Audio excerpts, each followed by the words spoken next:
Greetings and welcome to another edition of ComSports.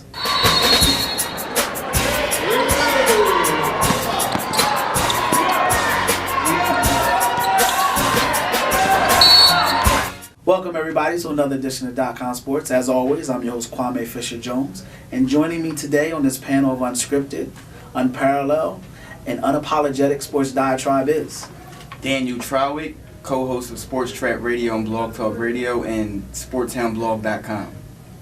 Tyler Artine, staff writer for the Philadelphia Inquirer, contributor to ESPN True Hoop and Dime Magazine. Brandon Lee, I write for Liberty Ballers and BleedingGreenNation.com. And as always, again, I'm Kwame Fisher-Jones. So today we have a new cast of characters. We're going to jump into some popular sports topics, local and national. We're going to jump right off with the popular Philadelphia story. Donovan McNabb is back, everybody. And the question, it's two questions. First, should the Eagles retire Donovan's number?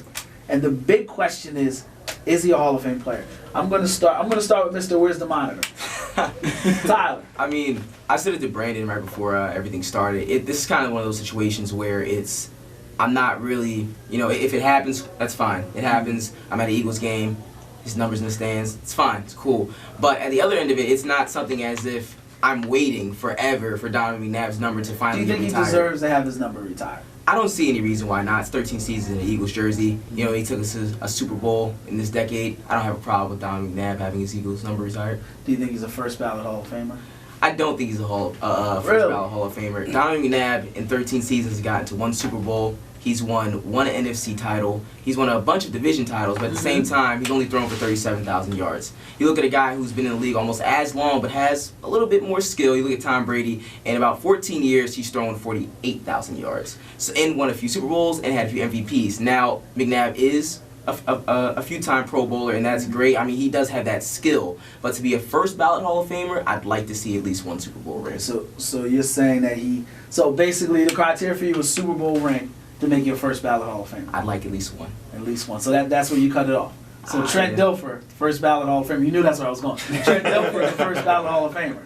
See, it gets great when you start adding a list of criteria of what makes your first ballot. It does, but I mean, if you look at Donovan McNabb, this is a guy who has had so many playoff losses in his postseason career. Has not an amazing number of playoff. I don't know, he's had 10 playoff losses. You saying like 0 for 16? Not 0 for 16, but I mean Peyton Manning.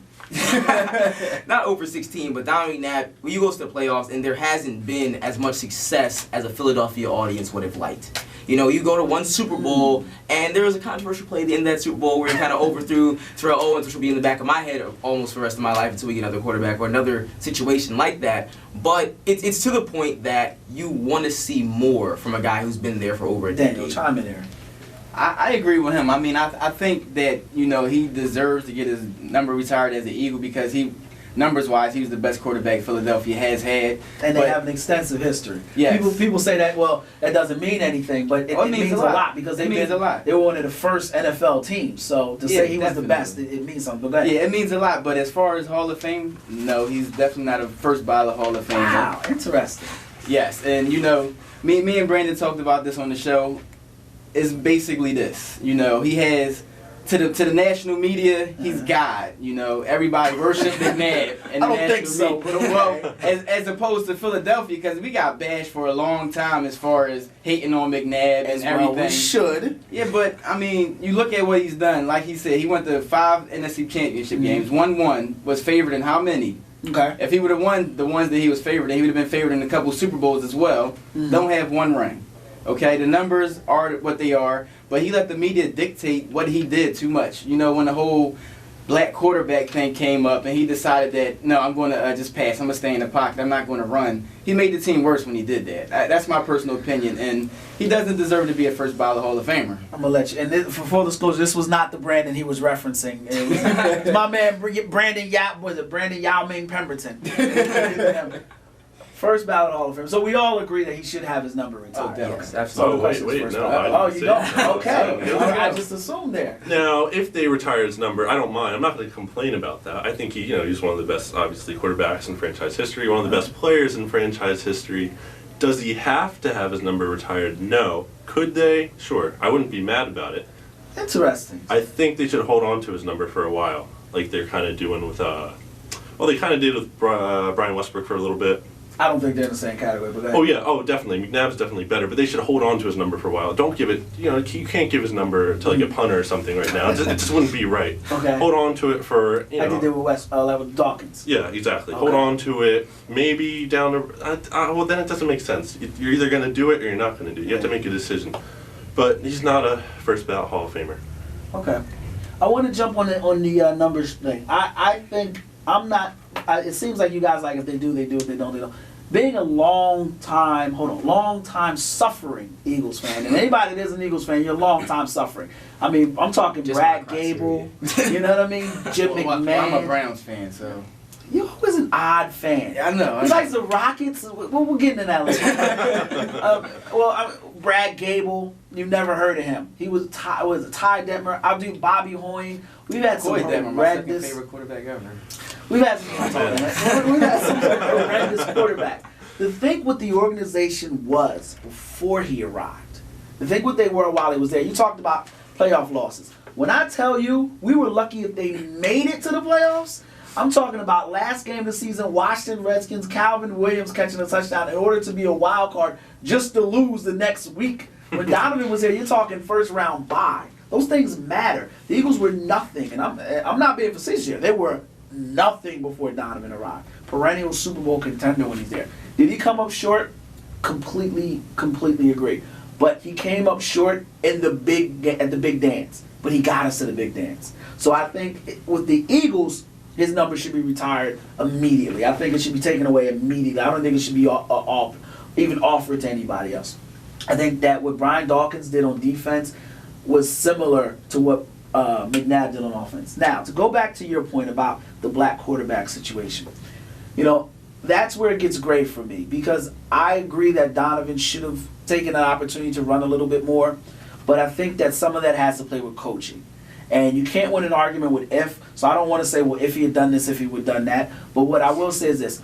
When we needed Donovan to make plays, the first game that comes to mind is the Green Bay Packers playoff game. I'm sure you remember. We rushed for over 100 and threw for over 200 and single-handedly won that game. He did it. When he tried to do it sometimes, Carolina Panthers, NFC Championship game, he got his rib broken. So it's a double-edged sword. Steps out of the pocket, tears his ACL. Steps out of the pocket, breaks his foot. It's a double-edged sword. So I don't fault him for that. I do hold some losses to him, but I think as far as the first ballot Hall of Famer goes, I say yes for not just on the field play, because I honestly believe if he played, for another coach, they may have gotten him some different wide receivers, may have gotten some things to help him play. But just what he was able to do for that position for a new generation to come in and play. There's no RG3 if there's no Donovan McNabb, because if you remember, he was the highest drafted black quarterback at that time. Steve McNair had some success. He had nowhere near the success that Donovan McNabb had. Without talent. I mean, Pinkston? Does anyone remember Pinkston? Todd Pinkston, yeah. How do you in favor? Torrance Small. I think it was before your time. Torrance Small. I remember Torrance. So it was bad. Yeah. Kurt Warner, the running back from Seattle, was a Philadelphia Eagle. Darnell Autry was a running back. He's an actor now. There's a reason for that. I think he's a first ballot Hall of Famer just for that significance. But I think you guys raised some great points. So I want to take that and transition to the current Eagles quarterback situation. I'm gonna start with you, Brandon. Oh boy. Who should win the? I'm gonna save my hate. I'm gonna keep it. I'm not gonna mention a certain person. I'm just gonna ask you simply, who should be the Eagles' starting quarterback? Before I get into it, I have to say, I love to talk about this because it's obviously on everyone's minds. Who's the quarterback? Everyone's thinking about it. I have to say, I honestly think the job is wide open. I think it's whoever steps up in training camp and whoever steps up in preseason gets the job. Now, I think you were alluding to Mike Vick there. I want you to go out on a limb and say who's going to win it. Who's going to win this position? I think I have to say the cheap thing and the best person. But if I have to say a name, I have to go Michael Vick. I have to say it because it's just the obvious answer. That looks like it hurt. It does. It is because I can't. After the past 2 years, it's not easy to say. There's so many turnovers. So many fumbles, interceptions, bad decisions. Then there's the injuries. You can't always count on him week to week. It goes on and on and on. It's hard to say. But if somehow Chip Kelly can get him to play at his best, he might give you the best chance to win right now. All right, Daniel. I'm assuming one of these two are gonna join you in the Michael Vick. As you can see, I got a whole Michael Vick paragraph here for Michael Vick fans. Who should win the starting quarterback position? Michael Vick. I'm not saying he should. I'm saying he will. I predict Mike Vick is going to have a breakout season. Yeah, I said it right at the camera. A breakout season this year under Chip Kelly. Every Let's NFL do it. season. No, everybody says, somebody says, Mike, this is the season. No, see, me, He's like Lamar Odom going to the All-Star game. This is the year Lamar Odom goes to the All-Star game. This is the year Michael Vick has a great year. Go ahead. No, I'm going to put it all on Andy Reid. Honestly, I mean, we all know Mike Vick doesn't make great decisions. He can't read defense as well. We know that. Okay. It's your quarterback, though. At the same time, that's never been his skill set. He's never been good at that. So for your coach to put your guy out in that position, we could go back to week 1 against the Browns. You go any week 1. I mean, why is Mike Vick throwing 60 times in a game? There's no way possible that should happen, especially with a strong secondary at that time, which we had with Joe Hayden there. And a horrible run defense. He's a wait too. He's really proud Cleveland Browns fan. Oh, definitely. And so I think Chip Kelly is a different type of coach. He said it, but I actually believe he's going to put the best players out there.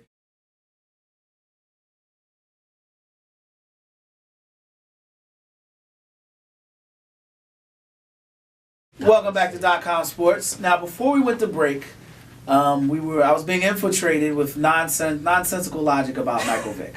So I'm going to let my final panelist here, Tyler, explain to me why Michael Vick is going to win the job or should win the job, or just go ahead. Michael Vick, starting quarterback for the Eagles. I mean, it's not something I'd like to see, but after you pay Michael Vick a contract of $7.5 million for one season to bring him back, full of incentives, you kind of assume that Michael Vick will be the starting quarterback. At OTAs this week, it seemed as though he was getting a bunch of the snaps, almost maybe 60 to 80% of those snaps. It seemed as though Foles was kind of in the back burner. It seems as though Dennis Dixon didn't get many touches, nor did Barkley. But I guess the caveat with that is that Vick might be your starter, but come around week 6, might have a broken rib.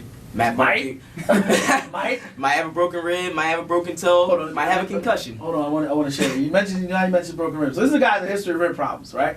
Goes out into a game without rib pads on, and this is the horse you want to hitch your wagon to. This is the guy that you guys are telling me should be the starter. I'm gonna start this one with you.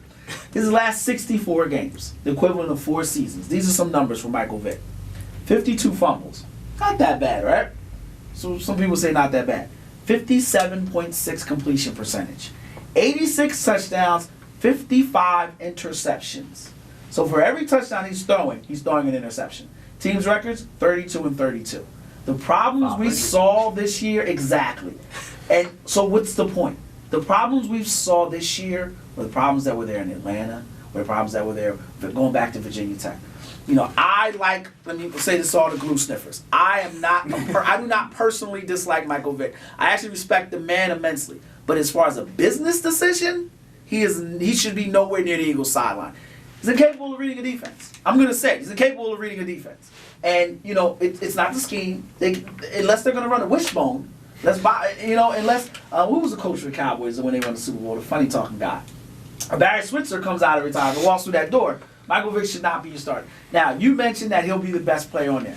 I'm going to direct this to you specifically. I say he doesn't even make it out of training camp. First preseason game, Michael Vick gets to start. Direct this one to you because he's getting most of the snaps. He goes out and he gives you 57 completion percentage. He gives you a half a fumble. He gives you an interception. They pull him.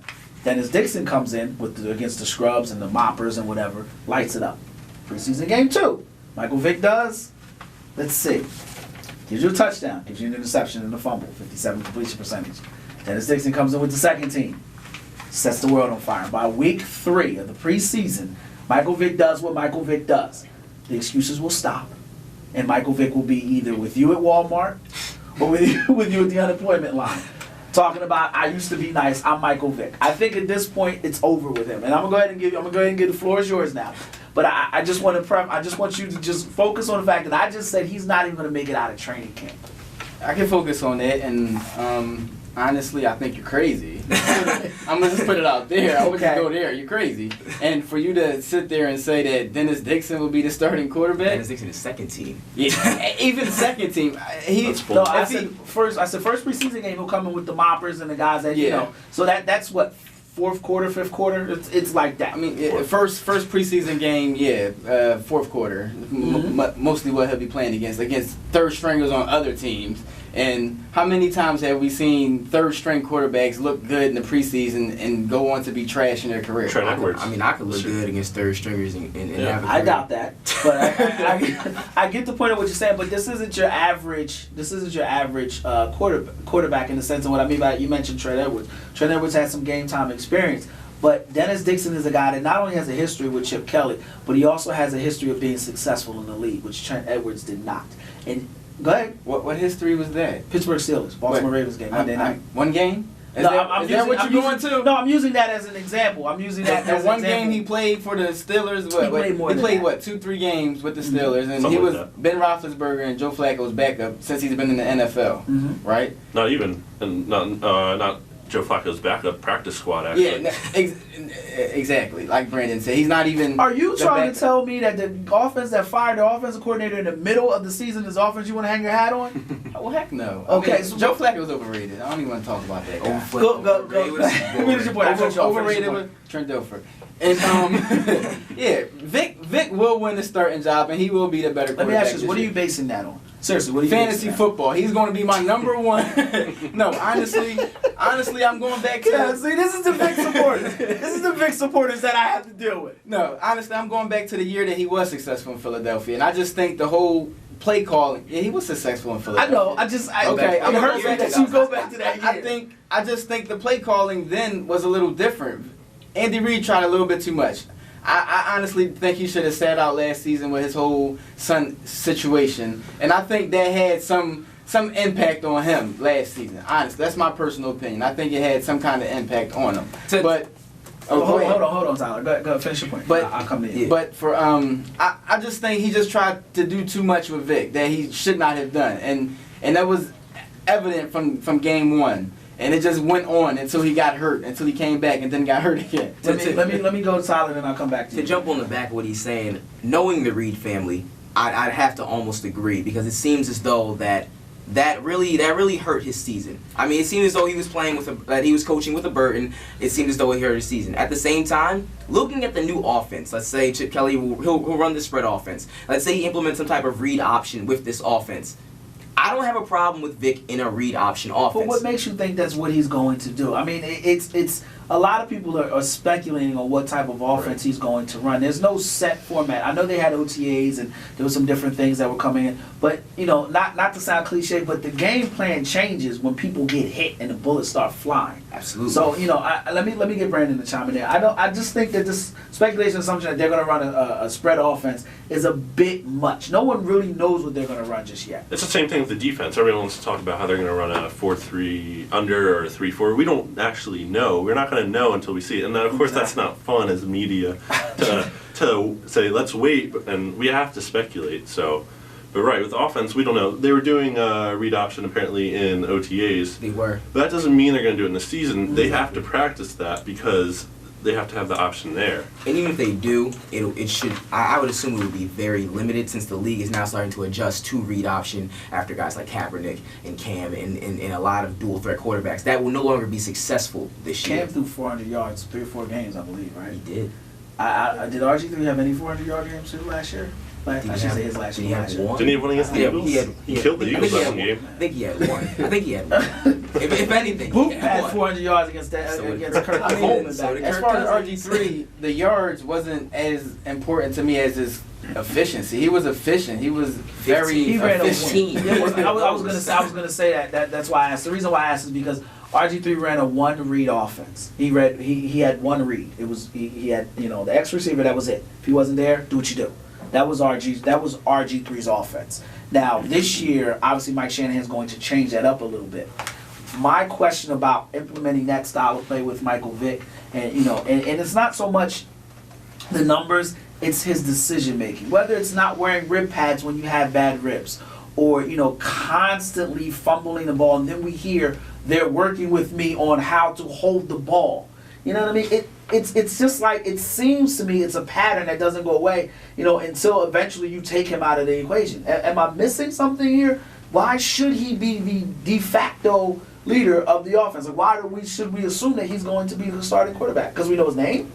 Probably because of the familiarity with him. But like I said before, I believe the job is open. He's going to have to win the job. He can't come in preseason and throw 6 interceptions or whatever like last preseason. He looked horrible. Everyone was so worried about him coming into the season. He can't do that again. Okay. So, all right. So then I'll leave it there, except with you. We'll come back to you on that, and we'll come back to it at a later date.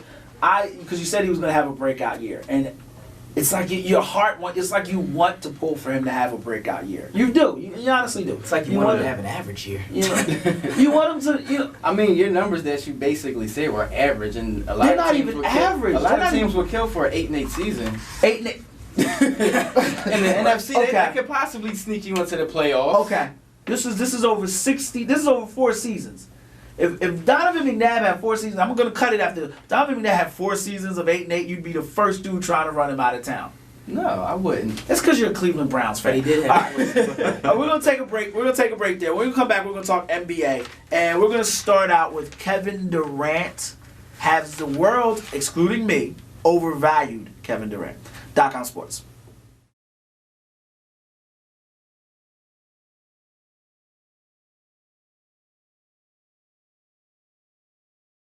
And welcome back to .comSports. Now, before we went to the break, I mentioned Kevin Durant. But before we go to Kevin Durant, I have to talk about my team, my heart, my Philadelphia 76ers.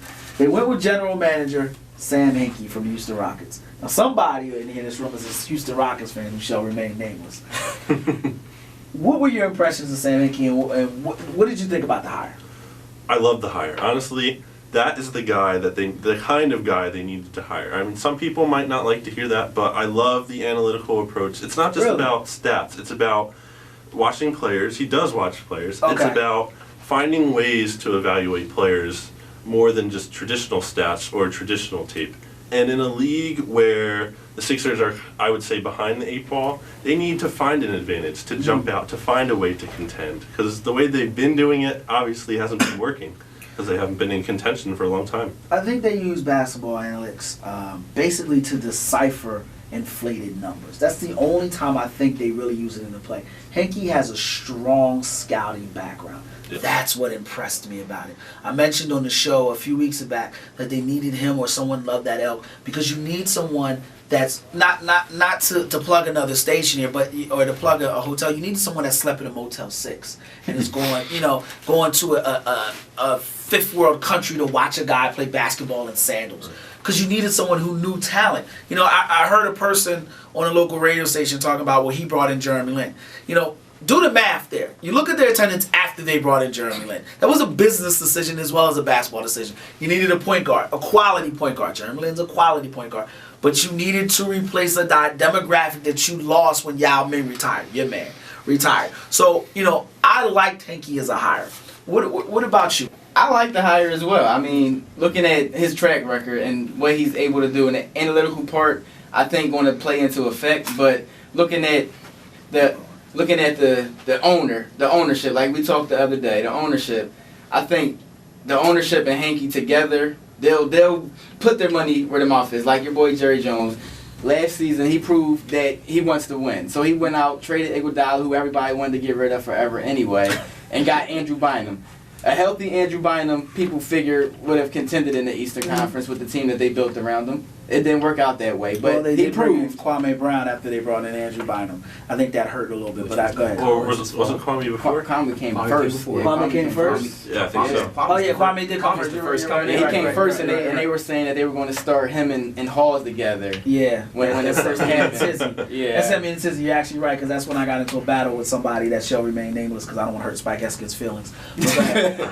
Yeah, so I just think that it was a great hire, and I see bold predictions coming for the NBA draft. That's all I'm gonna say. I think they're Yeah, going. you mentioned that. What do you like? Just give me an example of what you think could possibly happen. And I honestly think looking at at the Sixers the past couple seasons, Evan Turner and Drew Holiday just don't fit together. They're too because similar. Evan Turner sucks. I disagree. I think he'll be a very good player in this league. Personally, Really? yes, All I right. do. Well, I want to no, seriously, I want to jump on that for a second before you. What about his game are you because you're not the only one that feels that way. Full disclosure, there are some high like Peter Vesey. I know he agrees with you, and I don't see it. So I want to know what I'm missing, and I'm serious. I want to know if I'm missing something. What about his game do you like?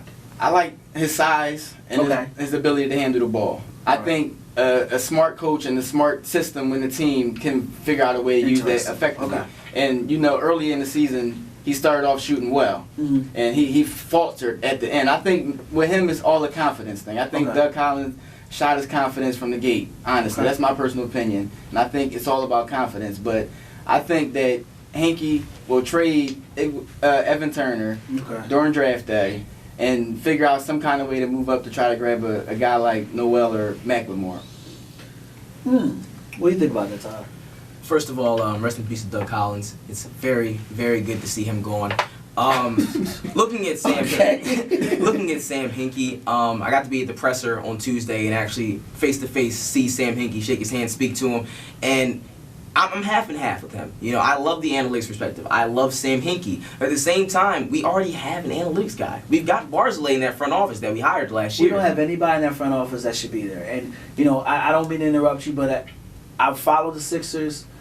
I know DeLeo, from DeLeo to his son, to Gene Shue being a scout for over 35 years in the West Coast, scouting for the Western or the West Coast, our West Coast scout Gene Shue. We don't have anyone in the Sixers organization and our scouting department and front office that should be there, that has shown any type of success. So anybody that you mentioned should not be there. Well, he's new.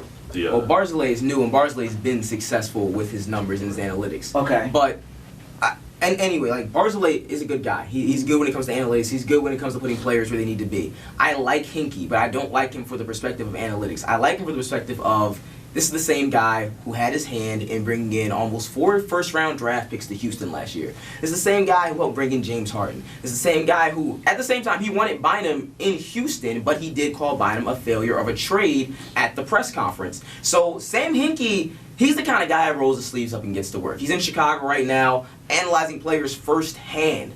That's the kind of guy I do want leading my team. But at the same time, at the press conference, I understand he was probably 3 hours wet in Philadelphia. As a reporter, we're asking these guys questions at the press conference, and he's kind of dodging a bunch of questions. Not something I really like to see. Not something I like to see personally. Let me ask you a question. You walk into a bar. I don't know what your dating life is like, but you walk into a bar. A girl walks up to you and just starts throwing rapid fire questions at you. Are you answering all her questions, or are you trying to figure out what her angle is? I mean, what's this girl look like? She's beautiful. Well, I'm gonna have to answer a few.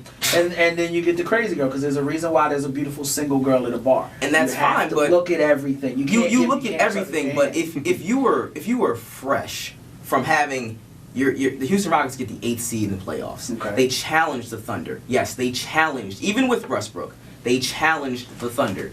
So, you come to a point off of a great season for Houston. You bring in 3 draft picks. You get a great trade. You do so many great things to bring money, attendance, so many things to this franchise, but you won't answer questions at a press conference 3 hours, 4 hours off a plane. I don't like that. Well, I don't like that at all. So for me, it just brings me into a gray area. It's like, I like Hinkie, but within his first 100 days, I need to see something. I need something concrete. I don't need a coach. I need a sign and trade for Evan Turner to get Tariq Evans or O.J. Mayo. I need something like that. I need O.J. Mayo, huh? I need a concrete list of players that you were targeting in this draft class. You can't do that as a general manager. Maybe not completely concrete, but we need targets. I mean, they talked to Jeff Withey, they've talked to Michael, they've talked to the kid from Syracuse, who's the point guard, Carter Williams. They're starting a list as of this week. Who they're going for. You don't have to come out and say I want these 5 guys. But I mean, if you're showing who you really want, you're getting your team to interview them. That's good for me. After a few days with Hinkie in Chicago, I'm warming up to Hinkie because I like what he's been doing. I like the guys he's been going after. I don't want to see anything in the first 100 days, but I'll get to that in a second. Go ahead, Brandon. The floor is yours. I want to say one thing. I think we don't want to rush too much. Like you sign, you can sign and trade Evan Turner if it gets you maybe something young or expiring or a pick. I think with Hinkie, this is one of the most important things too. He's going to build the right way. He's not going to come in here and say, oh, we're going to sign a bunch of free agents or, oh, make a bunch of trades and to win right now. He's concerned about building a winner the right way as opposed to rushing and trying to contend right now. But that's another thing that weirded me out at the press conference because that is how Hinkie is, absolutely. But when asked if he was waiting for this 2013 free agency or the 2014 free agency, he said that he wants to move now. So it's a lot of gray that's going on with Hinkie. That's why I need to see something in the first 100 days. I don't think it's gray. I think what you have to focus in is you can say you're not waiting for something. You're moving now, but you're not necessarily going to make a move now. You can get better without making a necessary move. For instance, you're mentioning trading Evan Turner. I don't think he should do that yet. I think he should sit down and look at every player, every matchup that came on the floor, strengths and weaknesses. I think it's tough to make a move to get rid of an Evan Turner because there's so many people that are split on him that it's kind of warrants a minute to really look at him. But there's so many teams that want him right now. Yeah, but giving somebody away, for instance, we mentioned Andrew Bynum, and I don't think Andrew Bynum not playing is the reason the Sixers faltered. I think it was a list of moves. I think it was the Kwame Browns, Nick Youngs, Darrell Wrights. I think those are the moves that hurt them more than anything. Give me a second. All right. I think that you have to wait and engage where you want your direction to go, engage who you can go after, because that's the biggest thing. Evan Turner's not going to land you, Moses Malone. He's not going to land you Kevin Love. He's not going to. So if you move him, now you lose a piece in possibly getting somebody. So that's the move. Go ahead. Well, what I was saying for that is, for Turner, there was a point this season where we could have gotten rid of two guys that we've been waiting to get rid of. You could have got rid of Spencer Hawes and Evan Turner at the same time. At that point in the season, you knew the Sixers were not making the playoffs. However, to bring in someone like Josh Smith, potentially get rid of a contract like Bynum, and I'm not saying we keep Josh Smith because that wasn't going to happen. We were not going to keep Josh Smith. No one was going to keep Josh Smith from going to free agency this year. But it's the point that you could have brought more attendance into those seats. You could have done something to end the season on a good note that makes other free agents say, hey, I might want to play for the Sixers if they can look like this with one guy and they're not being held down by potentially two guys. Okay, you give me your car, right? I'm going to use an analogy. I love analogies. I feel all life's mysteries can be solved by women, food, and movies. And because I use analogies in those. I'm going to use this one. All right? I bring you to my restaurant to cook a dinner. Okay? You screw that dinner up miserably. I ask you to cook another dinner. You screw that dinner up miserably. All right? Obviously, at closing, I'm firing you. But then I get a swarm of people that come in. And they want to go ahead and order a meal or whatever. Am I going to trust you to screw this up and I got to give another free meal to somebody? Or am I going to tell these people, give me a minute to get somebody else in? So these are 3 meals, right? Yeah, well, these at least 3 meals. I mean, right, let's say it was 3 meals. 30 meals. Let's say it was 3 meals. Turner had a bad first meal. He had a bad second meal. You're missing my point. This meal was bad too. You don't entrust these people to make a trade when they're dead men walking in the water. That's why you don't make any moves at trade deadline. That's why you don't bring an adjustment. Sixers aren't going to have any cap problems going forward. So making a trade to end the season on a good note, you trade away Spencer Hawes now, he's not available this season or next to maybe grab you somebody else. And you're letting him go, and you can't trade cap space for a player. You have to trade an active player. Go ahead, Brian. What were you going to say? I see what you're saying there. So, not only that, the people that are making those moves aren't good at it. So if you... I will agree with you. One of the sentiments I always say on the show is there's always room for no. When I come to you and say, I want to bring Kwame Brown on my basketball team, what do you say? No. Better say no. I want to bring in Spencer Hawes. What do you say? No. I'll say maybe that. So these people that you entrusted didn't say no. For whatever reason, Doug Collins is a scary man. Whatever the reasons may be, they didn't say no. I don't want them making the same decisions anymore. I guess for me, the problems with the season last year, for me, it wasn't Bynum. It wasn't any of those reasons that are consistently put out there. For me, it was Doug Collins. It was Doug Collins. And it was Doug Collins. Our offense was based around long two-point shots. We did not play young players. Our defensive rotations were horrible. And Evan Turner, in a more updated role, I mean, you look at the shortened season, He played 28 minutes per game. He scored 9.2 points per game in that season. That was horrible. He played 33 minutes per game this season. He only scored 12 points and had a multitude of turnovers. He was a great rebounder. That's why I moved him to the 3. He's a subpar defender. So if you're a subpar defender in bad defensive rotations, I mean, I'm looking at a lot of the blame being in our 6'7" wingman who's got a great wingspan, who makes 40-foot shots in Ohio State, postseason games, but he can't play at the next level right now. He's a poor man's Michael Beasley. So you bring him in. That's a tough comparison because Beasley's issues have been more off the court than on the court. But I see what you're saying. You trade him and you bring in who? You want to trade him in midseason? Is that what you're saying? I'm not trading. I wouldn't have been obliged. At that point in the season, I was not obliged to getting rid of Evan Turner and not seeing him anymore. But looking more realistically into this offseason, a sign and trade, Evan Turner. You possibly give it to Evan Turner, maybe Spencer Hawes too, depending on what the deal is. Mm-hmm. I see the Kings. I see bringing in Tariq Evans, maybe putting in a move with DeMarcus Cousins. My question is that to me is more towards Tariq Evans. More specifically directed towards the mid-season trade that you said. The fact that they didn't make a move this season. Towards the end of the season, now, and just let me finish this, and then I'm going to let Daniel get in here. What I'm saying is, I think we're agreeing here is now you have to take a full. You have to take a full look at what you have. Absolutely. Full cover. I don't think you make any moves just yet and that's why I think Hinkie can't answer questions, because what the Philadelphia media loves to do is tie you into a box. This is true. They like to say, well, you said this on this day, then you say that. Stuff changes. I can't even lie to you because that is accurate. Exactly. So that's why I'm not going to go in and paint and allow you to paint me with that brush. Now, Daniel, I want to jump to you. He mentioned a couple players. Tariq Evans, you shook your head. No, I like Tariq Evans, but I don't think it's a good idea to bring him to Philly just based on some of the things that we know about him off the court, being from Chester and stuff like that. I don't think it's a good idea. I want to ask you, what players do you think the Sixers should go after? Well, first I want to touch on Tariq Evans. He shoots worse than Evan Turner, and no, I don't want him on his team. It's too close to home. He's going to get in trouble. He's going to get in trouble here, and he hasn't improved his game. He's gotten worse since his rookie season in this league. I don't see where he would fit next to Drew Holiday. But as far as other players, I mean, right now, honestly, I think it'd be for a high draft pick, even though this is a low draft. The guys aren't as highly rated, but I mean, you got to look towards the future. Right now, who was even on the team? Half the team is a free agent right now. They don't even have anybody to begin with. So it's going to be a whole lot of looking at free agents. And, like he did last year, I think that move when they spent that $3 million on that second-round draft pick and brought in a guy like Chandler Parsons, who everybody didn't really see as a big move at the time when they just drafted Marcus Morris. And he comes in and takes the starting drive, and they put Morris down in the D-League because Parsons was just that much better. Exactly. And it's going to be moves like that I think he's going to do. And Evan Turner, I think he's going to be out of here.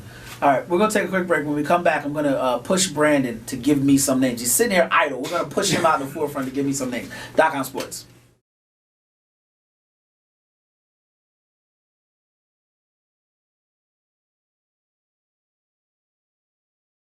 Welcome back to ComSports. Before we went to break, we were getting into the Sixers, kind of a passionate discussion of who they should bring in. So I'm going to bring in my resident expert here, and I'm going to ask you specifically, give me some names that are feasibly, is that a word? Yeah, I know feasible is. Feasibly, the Sixers can bring in. I'm going to disappoint you. The first thing I want to say is don't bring anyone who's a name, like a big name. Don't bring in a big name, because that's not what they should do right now. But, I understand what you're saying. Yeah, but that's not the approach that they need to take. They can't bring in Josh Smith. Like, Josh Smith's he's not the guy that's going to come in and turn the franchise around. He doesn't even know the guy that's going to come in. Right, exactly. And you don't want to commit money to a guy like that. And you're going to have to, because he's a free agent. So the guys you want, I can't think of specific ones, but they're going to be guys who come in on short-term deals, low money, flexibility. Hinkie sees players as assets. So you might sign a guy for a fair deal, and he might not be in the long-term plans, but you can flip him later. I think that the first thing a general manager has to do is you have your pro player personnel guy, or in the Houston structure, an assistant general manager. Someone's there to identify the current NBA landscape. And just like the Lakers identified Dwight Howard was going to be available, and teams identified Josh Smith will be available, you find guys, you talk to their agents, who's unhappy, who's, Andre Iguodala was available, Rob Pelinka's his agent. You get an idea of who's available through that. A guy that I'm looking at long term is Kevin Love. New general manager. Kevin Love has expressed a desire to leave Minnesota. Minnesota has been like the Cleveland Browns of the NBA. they've been hard. They've been hard. A healthy Minnesota Timberwolves team is a playoff team. I agree with you. But I agree with you. That's a great point. But let me say this. What do bad teams always have? Injuries, block shots, and rebounds. Bad teams are always number one in block shots because they have no discipline defensively. Right? They're always high in rebounding because they don't block out, do the fundamentals to play good defense. And they always have injuries. Bad teams always have injuries. Or they're young. No? Are you bad teams don't always have injuries? No, I'm just agreeing with what you're saying, but I'm not comparing that to the Timberwolves right now. Well, okay. All right, I can understand that. I understand what you're saying, but where I disagree with you is this. You have a player who doesn't want to be there, right? Go ahead. He wants to be there if they're committed towards winning. And I think the moves that they've been making, they're committed towards winning. But they're not because of the injury. And that's his fault because he wants to do push-ups on his fist. And that's his fault. That's exactly what I was going to say. You know, the moves that they did, you know, I don't want to offend anybody, but, you know, they called them the two white team, you know, this season because of the guys, you know, Chase Budinger, who I think is a very solid role player. They brought in Karolinko. Well, who would that offend here? Nobody. I'm halfway. Let's talk about that though. They threw out a guy. They signed Brandon Roy. All right. Yeah, that was a bad move. That was a low risk, high reward situation. If he could have came back and been any shade of the former Brandon Roy, it would have been beneficial towards him. But he was hurt. I mean, you knew what it was when you got him, but you was hoping that he could be healthy. But that's why Kevin. That's what made Kevin Love disenchanted. Is those type of moves. I think it was a good move. I don't think it was a good move because. Go ahead, Brandon. Yeah, might you like that move because your general manager is going out and trying to get talented players. Yeah. Again, there's the risk, of course, but it's not always a sure thing in the NBA. At least he's not bringing in a guy who is like just okay. He's trying to take a chance. Yeah, and Karolinko fell off the map, and then he came back and had a very good season this year. There was some people wanted Karolinko, but I want to use this conversation. I'll give you a second, Tyler. Okay. Brandon Roy. Rick Adelman is the coach of the Minnesota Timberwolves. He has a lot of success with athletic women. Where this the guy, Doug? What was his name? The guy that does a signal to his wife every time. Doug from Pepperdine. Anyway, from going back to Sacramento.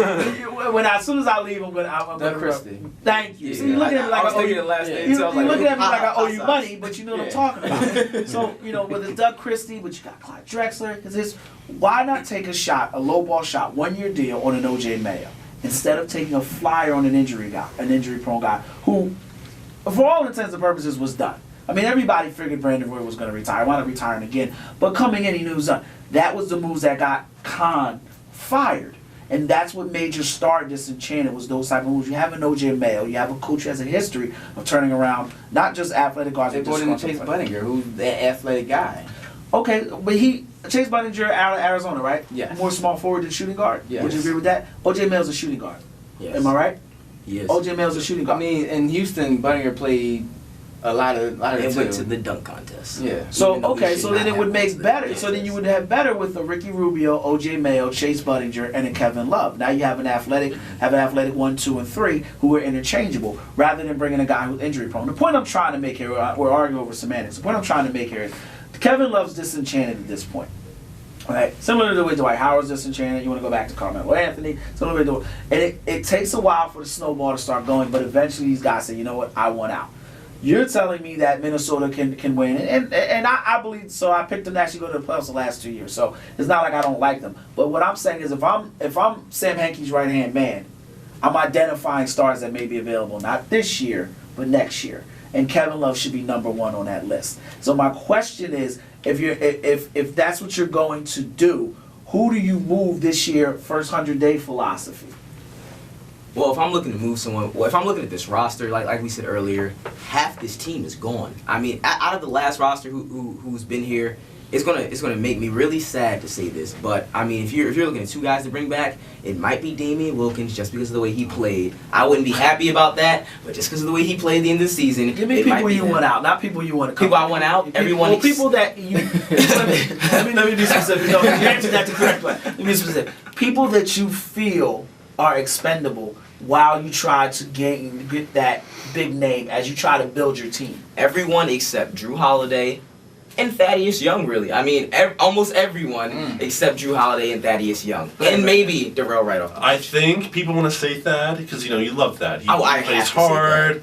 But I on the think first thing smoking. he could be your best trade piece. Well, you could trade Drew, but if anyone is untouchable, it would be Drew. I don't think Thad is that untouchable. No, I would agree with you saying that, but the people I would want to keep. Okay. Only because For this- Thad creates so many mismatches at the 4 right now. But On he both is sides. on both Right. sides. But It's a bad part on defense. as exactly. well. But Yeah. Brandon is right saying that, and this is the thing that's going to make me really hate Philadelphia franchises, is that you got a guy who's progressed so much and has done so well, multiple 25-point games, multiple close to 30-point games, double-doubles all season, and the fact that he could be on your trade radar is just a shame because he could be so great for this franchise. Now, if the Sixers want to actually live up to this rebuilding scheme, they actually do want to rebuild before 2014 and I guess take a season off, which half of us would be okay with, in Philadelphia, then Thad might have to go. But if anyone has to stay, it should be Drew, and it should be one essential role player like Darrell Wright who can shoot consistently from the arc. Let me change it this way. You're Sam Hinkie. What are your first 2 moves? My first, if I'm saying, And now you don't have to make a move, and I'm going to throw you the same question. You don't have to make a move. if I'm But saying, what are your first 2 moves? Stand still or to make a trade, or anything. But the My option first- stand still is there for you. prior to the draft, my first 2 moves, if I'm Sam Hinkie, I get rid of Evan Turner and bring in somebody for Evan Turner, and I re-sign Darrell Wright. Those are my only 2 All right. moves. I want you to comment on that to tell me you're Sam Hinkie. What are your first 2 moves?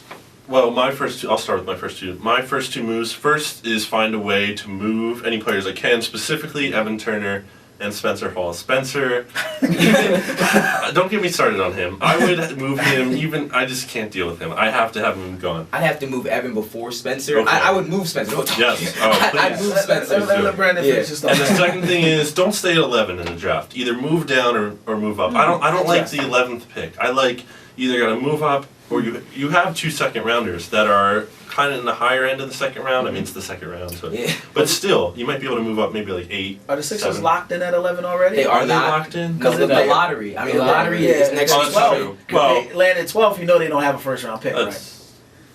If they land 12th or below, they lose their pick. I thought it's It goes to Miami. top 16 or top 15, It's, right? I believe I think it's it's 12. lottery Because Because it's a lottery. It's lottery. Exactly. Yeah, but lottery is. Lottery is It's 15. They didn't make the 15, I playoffs. think. 15? I thought it was 12. If they land 12, it goes to Miami. I'll No, double check it's that. I'll double I check think that. 15. they It's have 15 it. if it goes to Miami. They should have it. Yeah, But I mean, they I have wouldn't. it. I'd agree with Brandon. I mean, if we're moving pieces, I have no problem moving a piece to get up to maybe You already 6 or had 7. your turn. You I'm already just made your saying. move. No. I'm just saying. I have Yeah, no and we're problem. just assuming that they don't win the lottery, Okay. and they're staying on 11, because that's probably what So they are going to get. So you're saying move Spencer and move up in the draft. Those are your first 2 moves. If you can, or move like you said, your second rounders to move anything you can, like reasonable, like Spencer or ET or one of your seconds or 2 of your seconds to First 2 move up. moves. I think they're going to trade Evan Turner during the draft. Well, no, this is you. You're on the phone. So I'm trading going to trade Evan him. Turner during the draft, and I'm going to figure out a way to move up to get one of my guys. And it all depends on how the lottery falls Okay. to the top of the draft. Because I don't think if say Washington ends up somehow with the first pick, I don't think they're going to select McLemore because they just drafted Bill last season. I just don't think it'll work that way. But Who's that? Ernie Grunfeld is Washington? I couldn't even tell you. Michael Yeah. Jordan. Don't do that. Okay, I'm just thinking. I'm trying to think of Ernie Grunfeld. Go ahead. I'm trying to think of his Yeah, draft. that's what I'm going to do. And my second move would be to bring in Kevin Martin. I think he's a solid player that's going to. He's proven that he can score in this league, and he'll go out there and get you 20 points Yeah, a he's game. a And they former need Rocket. somebody. And he's a No, former Rocket. you seen his good nights and OKC in the playoffs. He can get you 20 points a night when he's the guy. And he's a former Rocket. So we're gonna take a quick break. When we come back, we're gonna talk. I'm gonna say what moves I would make, and then we're gonna talk Kevin Durant. .comSports.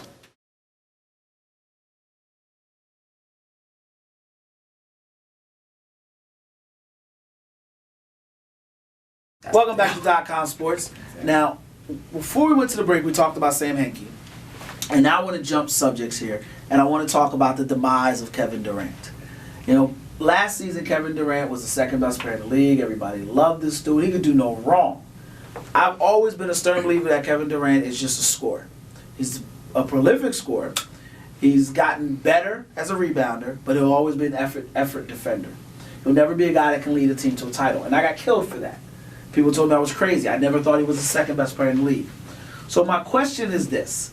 Now that the world has seemed to change and everybody's blaming Kevin Durant and he's not that good because the Oklahoma City Thunder lost and everybody now loves Russell Westbrook, just a true gauge of the type of player Kevin Durant is. Let me ask you, where do you gauge him as a player? I gauge him as a player, like you said, he can't by himself lead a team to a championship because he doesn't, like you said, he shoots very well, he can score, he scores efficiently, which is very important, but he's not going to be like, you know, getting a crazy amount of rebounds or assists. He's not going to play lockdown defense. He's not going to be the guy that can just, you can like, all right, this guy is, we're going to ride him. And we saw that with this year with the absence of Westbrook. So I just wonder, you know, it seems like, and I'm going to jump to you next, Tyler, it seems like he's a guy who people want to root for because he's a nice guy. oh yeah, He seems to play. And what I mean by that is he doesn't play the score. He doesn't play the situation. He just plays the game.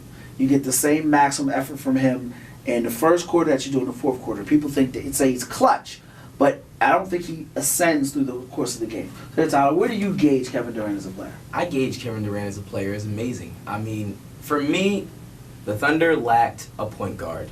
Kevin Durant is still the most efficient scorer in the league, and to me is the best scorer in the league and will consistently be the best scorer in the league until he retires.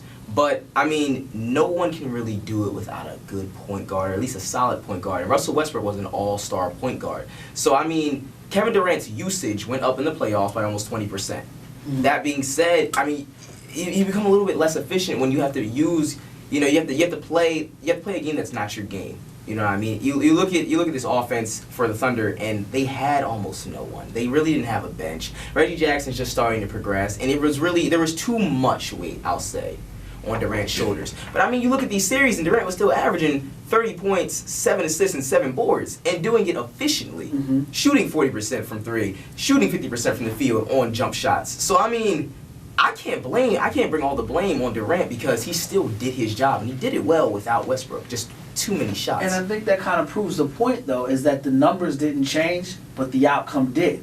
So if the numbers didn't change and they lost instead of winning, wouldn't that mean the significance of his numbers were overvalued? I don't think his numbers were necessarily overvalued. I think they were missing a player. So, I mean, you can't... To me, it's really hard to change the way you win games if last minute you have to change everything. And you have to change it without a season full of practices, without it was just a small limit of time. You know, it's really hard to put the blame on Durant because it was a small window. It was a small window of success. As soon as Westbrook went down, you knew they weren't going to win a Western Conference Final. You knew they probably weren't going to win another series, and they almost got beat by the Houston Rockets. Mm-hmm. Let me ask you a question. I'm gonna get to you in a second, Dan. Oh, excuse me. I'm gonna get to you in a second. 2 times. I want to just ask you this. They say he's the second best player in the league, so that means that says that he's complete. Second best player in the league means he's complete. LeBron James, who we all agree is the best player in the league, or no? definitely. Usually. Yeah. Okay. I'm just making sure. I'm going to say yes, but I'm going to grit my teeth. But Okay. Well, the reason why I said it is LeBron James took Boobie Gibson, Mo Williams, Anderson Varejao, and I know I'm forgetting somebody else. You're forgetting Parker, who was a great 3-point shooter. Just Parker. Yeah. Okay. Anthony Parker. Okay. No, I know Candace's brother. I know who you're talking about. I'm shocked that he actually said that with like a straight face. I'm forgetting Parker like he's great. He was essential. I will say he was essential. He's essential. Okay. Z was solid. He was solid. He was a former Sixer too. You know that, right? Z was definitely solid. Oh, no, not Z. I'm talking about Parker. But yeah. My point is, he took those cast of Dirty Dozens, those cast of characters. He took them to the Eastern Conference Finals, took them to the second round of the playoffs, managed to do some great things with them. Now, you said that you can't go anywhere without a point guard. LeBron James was killed for getting further than Kevin Durant, doing more than Kevin Durant. And it seems that, okay, I'll stop there. Let me go ahead and grab him. I'll come back to you. Go ahead. I'm so happy you brought up the Cavaliers and LeBron James. For one, everybody's trying to put all the forceful negativity on Durant. Not negativity. It's negativity because LeBron in Cleveland had a horrible team and everybody beat him up. Blah blah blah. Kobe had a horrible team. Okay, but look, LeBron and Kevin Durant, they're not the same type of player. Everybody knows that. LeBron, he came into the league. He's basically a 7-foot point guard. That's how he plays. Okay. And Durant has never been in that type of player. He's not the guy that's going to pass you the ball. He's the shooter. He's got more turnovers than assists. And he still is the second best player in the league. And, moving forward, Westbrook just got hurt. He's never missed a game in his life. And the Thunder have won since he started. Exactly. And, you just can't make that up. And you bringing up all these names from the Cavaliers. Kevin Durant, a full season with those type of players, he can do the same thing LeBron did. Well, you are aware that he had a full season without Westbrook, and they won, I want to say, 23, 24 games. His rookie season? Is that where you're going with this? I'm just saying. In Seattle with a bunch of rookies? I'm just stating the fact that since Russell Westbrook has started, it culminated with Scott Brooks getting blown out. And then the next game he started Russell Westbrook, and all of a sudden they became a good team.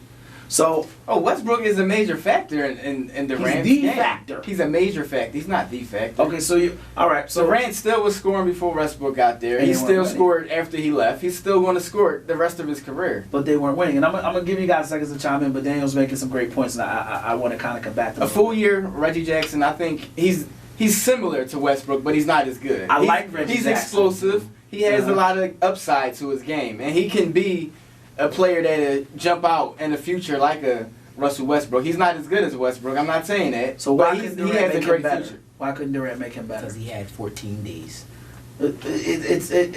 No, you make a great point, and I'm not trying to take that away from the equation.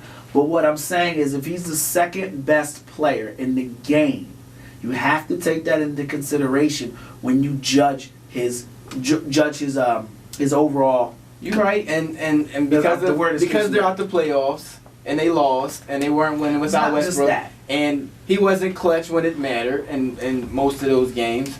It's easy to blast them because that's just the fact. They didn't win without Westbrook. But, looking at it, Westbrook has never missed a game. You're not expecting to not play with Westbrook. You're just not going to expect blasting him. I'm not blasting him. Well, you're not per se, but the media. Well, no, I think he's a taking prolific. shots. I think he's a prolific. Well, and here we're sacred ground. I think he's still a prolific scorer. I just don't think he's the second best player in the game. And I think it falls. And you two made some great points. And I'm going to give you. It depends on what you look at. If anybody, like the one guy who gave Carmelo the other MVP vote, is psychotic. Carmelo's not the second best player in the league. It's hard for me to put him in my top 5, honestly. He doesn't make his team better. For a guy that doesn't pass the ball. Doesn't rebound well at 6'10". And I was a Carmelo guy. Let me somebody else on there. Go ahead. I'm going to have to agree with him. For a guy who covered the Knicks almost all this season for ESPN True Hoop, watching Carmelo, watching his numbers, this is the guy that takes 33 shots a game. Yeah. Will score. Let's hope for 12. He'll score 12 times. Gets to the basket on an average of 8 to 9 times a game. Well, actually, it's 5 to 6 times a game. But on abnormal games, we'll get there 10 times. And he'll have 35 points. And that's just how Carmelo plays. He takes really bad shots. A lot of them are bad IQ, but that's not the point. You look at this Durant situation, and yes, it's so easy to blast Durant. It's so easy to say. Well, don't blast him then. Don't blast him. I'm not blasting him because I still think he did his thing. But, it's easy to bring negativity to the situation because, yes, he was not clutch in a specific game. He did not score any points in the fourth quarter. Yes, he was not clutch in the game where Memphis won. I think he only had 15 or 16 points in that game. But at the same time, his averages over the entire span of that series, his usage numbers that had to go up because Reggie Jackson is not Russell Westbrook, nor is Derek Fisher anything but a 38-year-old. Let me ask you a question here, though. When you say the second best player, what things are you highlighting as far as not? Let me phrase that. When you say the best player in the game, what are some of the things that you look for out of that player? I'm not saying specifically Durant, but just in general. When you say this is the best player in the game, what are you looking at? What do you want to see from that player? Really, if I'm taking clay and I'm molding the best player in the league, I need a height of around 6'7" to 6'9". I need him to be around sort of like a swingman. I need him to be able to facilitate, rebound, play at least average defense, and score at will. Score 40 points whenever you feel like it. Stop there. So those 4 things that you just mentioned, Which one of those 4 things, outside of, well, now I want to say that, name me those 4 things that Durant does at a high level or second best in the league. Those 4 things you just mentioned. Scoring, he's the best in the league. Okay. Defense, he is average. He's an effort defender. His defense, he is average. He is 6'11", with a 7-footer or bigger wingspan. He's great at that. You know, that's that swingman mentality. He just doesn't pass the ball that well. But I mean, habitually has more turnovers than assists. So right now you're giving me of the skill set that you two, because you shook your head in agreement with him, so you're his co-defendant right now. Mm-hmm. But when the lights are on, he's been averaging 7 assists this entire playoff series. With 7 turnovers. What about rebounding? What about rebounding? Rebounding, 7 rebounds. No, I'm asking you, would you consider him, you said I would at a consider, high level. This season I consider Durant around an average to and above average rebounder. Durant has had multiple double-doubles this year. He's had a lot. He came out the first few games in the season and had 15 rebounds back to back to back, 5 games straight. Durant has improved his rebounding tremendously. Now I would say he rebounds at a high level at the small forward position, so I'll give you that. Yeah, so that everybody looks at his height and thinks, oh my gosh, he's almost 7 foot. He should average 10 rebounds. And he was not efficient. well, we're not. I know, not but I'm just comparing saying. them. I'm just saying. You know, as far as everything that Durant does, no, he had a short time frame to get his team where they needed to be without Westbrook. Take that off the table. If he's going into the season, and we talked about this before, I don't think Westbrook is going to be there much longer. Honestly, we talked about that before. I think they're going to. He's going to want to be the man because he's proven. And right now, it's even more clear that he can be the man, and he's very important. I don't think he's going to be there, but moving forward with Durant, knowing he doesn't have a Westbrook, I know he's going to work hard to make everything else about his game better. He works hard, and he really. You can see that every year he comes in and he wants to be better, and he's proven to get better. Brandon, chime in here. I want to try to nail you in here.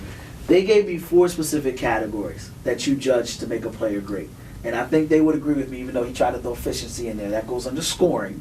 He gave you 4 I categories. gave you 4. Okay, well, you want to put efficiency in there. What is he efficient at? Scoring? Yes. Okay, so it's scoring. He's efficient at everything. 50, 40, 90. He can't be efficient at 50, 40, everything. 90. That says That's scoring. a lot. That's scoring, though. It is. That's what I'm saying. So I'm putting it. You know what? So all right. So that's 2 out of the 4. To me, that doesn't make you the second best player in the league. But I want to ask you, and then I want to ask you. Break the tie here. That's right. I count for 2 votes. Break the tie. Would you say, based on that criteria, that these 2 gentlemen suggested that he is a high level player or a second best player in the league? What were the other 2 qualities you guys said? He said that he wanted scoring, rebounding, Scoring. defending, and facilitating. I think it's something like scoring, height, rebounding. Well, that's not height's not a skill though. That's a skill in my book. You can't have it's like trying to argue with people about Michael Jordan over here. All right, of the 4 skill set, Yes, those were the 4. Was that absolutely, correct? those were the Okay, 4. verbatim. Yes. Those were the 4. You can change it. What would you say makes a great player? Facilitating is definitely up there. I mean, I have to look at LeBron. When you look at LeBron, you see I don't what want he to can compare do. him to LeBron. Right. I'm just saying like for going one of your best players though, ideally has to be able to create for your teammates because otherwise, you're not always going to be able to have the best teammates. You're not going to be afforded to have the best talent. You have to find a way to make them better, and that's what a truly great player does. Is not only be great themselves, but make their teammates better. So would you? Go ahead. I'm sorry to cut you off. No, go ahead. I don't per se believe that facilitating will make you the best player because Shaq, I mean, he was an okay passer, but he was a great player. You can't argue that he was, at that point in time, the best player in the league, to me. He was better than Kobe before Kobe became Kobe, and you couldn't stop him. And there was no arguing that. He was dominant. He didn't facilitate in a typical, like getting assists, but in the way that he can, draw attention, draw double teams. But I mean, Durant does do that. well. But at the same time, I guess what I'm gonna give you a second. Okay. Here's the thing about that, and this is what I wanted to say to him. I get your analogy there with Shaq, but you guys are you're like blatantly ignoring the fact that Durant always has more turnovers than assists. I mean, this is not one game. This is per season. He has significant more turnovers than assists since he's been in the league. That's not making anyone better. It's making the other team better. Making the playoffs. And one of the Oklahoma City Thunder's biggest problems, even with Russell Westbrook, who doesn't have a high assist, I'm pretty sure Missed shots. he has a high level of missed shots, but he doesn't have a high number of assists. One of the problems the Oklahoma City Thunder have, they turn the ball over a lot at a high level. So if they're best player and you But they still win a lot of games. You That's too- the because- style that because they he's- play. because It's it's the 2 out style of that they 4. play. But and I would have to agree that it is the style they play. When you play that up-tempo basketball, there's a lot of turnovers that are going to happen. I Right. mean, you look at the Nuggets, and that's just what you look at the Sixers when they played up-tempo basketball. Exact opposite. That's that's just what happens. But looking at, I guess, why I'm defending Durant is this reason.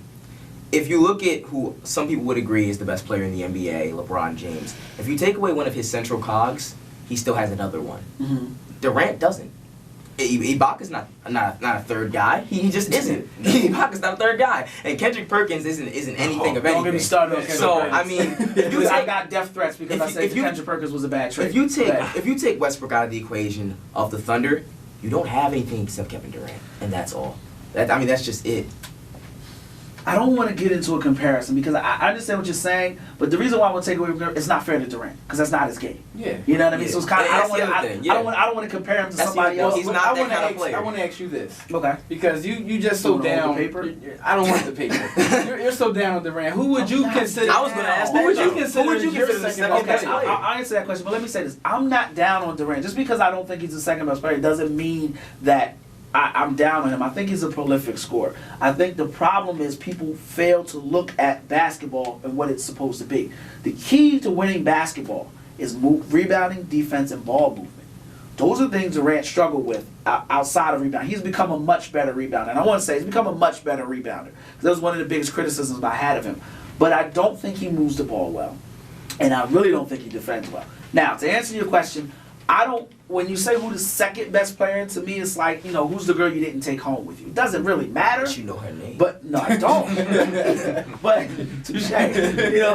If you're gonna pull a training day on me, I would take Kobe Bryant, or I would say Russell Westbrook, or I would say Russell Westbrook. And you say you make that face rather than me throw a bunch of numbers at you. Just take a second and look at what the Oklahoma City Thunder / Seattle Supersonics were since Russell Westbrook's been a starter. And keep in mind, the same way you say, well, Kevin Durant was in his rookie season or second season, Russell Westbrook was in that same element, and they managed to flourish. Now, that's who I would consider second best players. Guys that I think have been overvalued, Derrick Rose, Kevin Durant. That doesn't mean they're not great players, but I don't think they should be in the same picture with the Russell Westbrook or I even said Dwight Howard, who struggled this season. Russell Westbrook is not better than Derrick Rose. It's like you're taking MVP candidates and you're taking They shouldn't be players. MVP. Kevin Durant shouldn't be an MVP And candidate. Derrick Rose shouldn't either that season. No, he shouldn't. No, he should not. He should not have won MVP.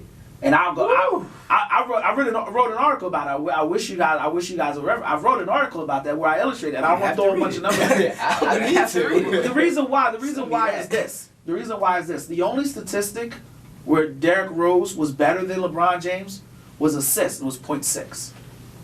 Who had a better record that year? That's Okay. the politics of basketball. I'll give you that. Chicago Bulls had a better record. I think it was about 7 games. I want to say about 7-6 games. Who beat them in the playoffs? We all know that. So, but my point is, you're giving him. You had a better team. I would say that year. I would actually say the Chicago. If you're going just talent, I would say Overall Chicago. team? The overall talent, I would say Chicago Bulls because you have to account Noah. You have to account Luol Deng. You have to account for. I think is overrated. He plays defense. Would you Would you take Luol? Okay. Would you take Overrated. Luol Deng over, let's say, a Mike Miller, a Shane Battier? Please don't act like you're gonna think about that. Yeah, over a Shane Battier. Heck no, I'm not taking Luol Deng over Shane Battier. So you would take I would Shane take Shane Battier Battier over over I Luol wouldn't Deng. go either way. I think. So you would take. I would take It Shane can, but Battier I over would Luol definitely take Deng. Luol. Okay. Would you take Udonis Haslam over Joakim Noah? No. Okay. Would you take Chris Bosh over Joakim Noah? Yeah, no. No. No. Let me say this. The fact that you have to think about it says that there was no head and shoulders better team. Yeah, I took a 6-man over the starting All-Star. I don't know how he made the All-Star team. I took a Shane Battier because he plays defense, he plays smart basketball, and he can shoot. Luol Deng, he's iffy. Because you don't like Luol Deng. No, I don't dislike him. I'm talking about you as a player. As a player, you don't like Lou out there, but that As a player, he plays a great game, but he's not all-star caliber player. No. Okay. My point is you don't like Lou Deng over Shane Battier. That's a personal thing. I think most people would take Lou Deng over Shane Battier. I'm not saying you're wrong, but I'm saying most people would. The point I'm trying to make is you said this guy had a better team. LeBron James had a better team than the Chicago Bulls, and I'm saying actually I think the Chicago Bulls had a better team, but it's a toss-up. Joakim Noah, he can rebound and play defense. Can you at least agree with me that it's a toss-up? No, it's not a toss-up. So you think? Would you agree that it's a toss-up? What now exactly? Miami had the better team. Chicago had the better record. I know, exactly. Because Derrick Rose took them there. That's the whole argument. I'm gonna bring it back to you in a second. The point that you're trying to say is that Derrick Rose had a better team or LeBron James had a better team. Let's start there. LeBron James had a better team. LeBron James had a Derrick better Rose team. had a better season. Derrick Rose had a better season because the Chicago Bulls had a better regular season record. No, because I watched basketball that year, and what Derrick Rose did on that court that season was better than LeBron. And LeBron is the best player in the NBA by far. But that season, Derrick Rose had a better year. I'm gonna give you a second, Brandon. Based on what? What, as far as him being the best what player? made Derrick Rose have a better season than LeBron James? Based on what? Leading his team the way he did. You know, he scored. Yes, We completely moved from Kevin Durant, but that's fine. Yeah, we sure did. No, But that's okay. fine. That's fine. Go ahead, because I want to He get Brandon a scored, chance. and you know his assist numbers aren't bad. He's a point guard, but he's not really a point guard. He's more so of an Iverson style point guard, which you don't really expect him to pass that much. But you know he facilitated for his team, and he had a bunch of guys. Boozer, you never know what you're going to get from him any given night. He has the ability to score over 20 points a night, but he doesn't on a consistent basis. Brandon, chime in. Basically, we got a little off track, but the point that I'm making is that I believe you Derrick said Russell Rose. Westbrook is the second best player. Well, yeah, I believe Russell Westbrook. I wouldn't say because I gave you a bunch of players. I also said Dwight Howard. You know what I mean? Dwight Howard. I also said Kobe Bryant. I don't top 5. You're not gonna get me off track again. Well, the point we're trying to make is Kevin Durant, Derrick Rose. I feel like they were overvalued. I feel like they're not as good as people have pegged them to be. What are your comments to that? I mean, it's hard because you look at what their teams did without them, and you say, oh, you know, maybe they don't need them after all. But really, where are those teams right now? Where are both of those teams? They're not playing anymore. Okay. So. All right. On that note, we're actually out of time, so that's this week's show. I definitely want to bring you back because we got some more basketball to discuss. So you just because you're completely taking that. But we're going to lose Tyler in a second. So for Tyler, Daniel, Brandon, I'm Kwame Fisher-Jones. Check us out next week on .comsports. So let me hear you say yeah. No rain, no thunder. Every day's like summer. The storm is over. Today is your day. No pain, no problems. Another day's been offered. Don't have to worry about a thing. Today is your day. Out of the bed, get the stretch and the yawning. Down on my knees, give thanks for the morning. A new day, yesterday's stresses are gonna. I ain't got to deal with drama no longer.